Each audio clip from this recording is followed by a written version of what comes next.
Breaking news చూస్తున్నాం. Skill university సమీపంలోని అంతర్జాతీయ క్రికెట్ స్టేడియం నిర్మాణం చేపట్టబోతున్నట్లు సీఎం రేవంత్ రెడ్డి తెలిపారు. స్టేడియం కొరకు భూమి కేటాయింపుకు రంగం సిద్ధం చేశామన్నారు. హైదరాబాద్లో మరొక బెస్ట్ క్రికెట్ స్టేడియం నిర్మాణానికి బీసీసీఐ కూడా సిద్ధంగా ఉందని చెప్పారు. స్టేడియం నిర్మాణంలో బీసీసీఐ సూచనలు, సలహాలు తీసుకుంటామని కూడా చెప్పారు. అతి త్వరలోనే అంతర్జాతీయ క్రికెట్ స్టేడియానికి భూమి పూజ చేస్తామని ప్రకటించారు సీఎం. ఎంత భూమి కావాలంటే అంత ఇవ్వటానికి ప్రతిపాదనలు రెడీ చేస్తున్నామని చెప్పారు. రాష్ట్రంలో త్వరలో కొత్త స్పోర్ట్స్ పాలసీ తీసుకువస్తామని స్పష్టం చేశారు సీఎం.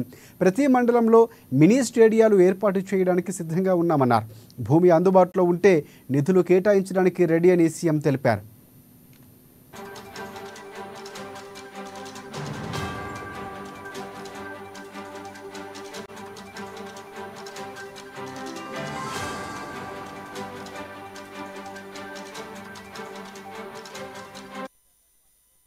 రైట్.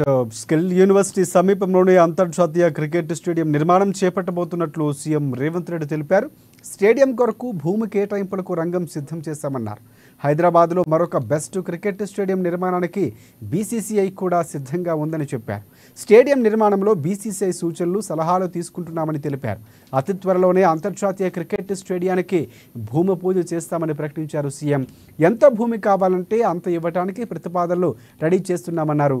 రాష్ట్రంలో త్వరలోనే కొత్త స్పోర్ట్స్ పాలసీ తీసుకువస్తామని స్పష్టం చేశారు. ప్రతి మండలంలో మినీ స్టేడియంలో ఏర్పాటు చేయడానికి సిద్ధంగా ఉన్నామన్నారు ఆయన. ఇక భూమి అందుబాటులో ఉంటే నిధులు కేటాయించడానికి రెడీ అని సీఎం స్పష్టం చేశారు. బీసీసీఐ స్వయంగా అక్కడ ఒక మంచి క్రికెట్ స్టేడియాన్ని నిర్మించడానికి ముందుకు వస్తుంది. స్పోర్ట్స్ విషయంలో నిధుల కేటాయింపే కాకుండా ప్రత్యేక కార్యం మేము బీసీసీఐతో మాట్లాడుతున్నాం. వారితో ప్రాథమిక చర్చలు పూర్తి అయిపోయినాయి. బీసీసీఐని ఒక ప్రపంచ అంతర్జాతీయ స్థాయి క్రికెట్ స్టేడియం ను నిర్మించడానికి మేము భూమి కేటాయిస్తాం. మీరు వచ్చి అక్కడ అద్భుతమైన ద బెస్ట్ క్రికెట్ స్టేడియం ను నిర్మించండి అని వాళ్ళతో మాట్లాడడం జరిగింది. వాళ్ళు కూడా ముందుకు వచ్చిండ్రు.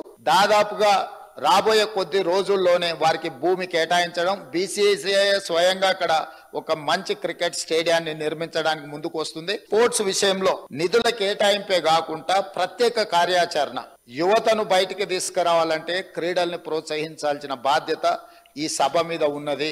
మేము బీసీసీఐతో మాట్లాడుతున్నాం.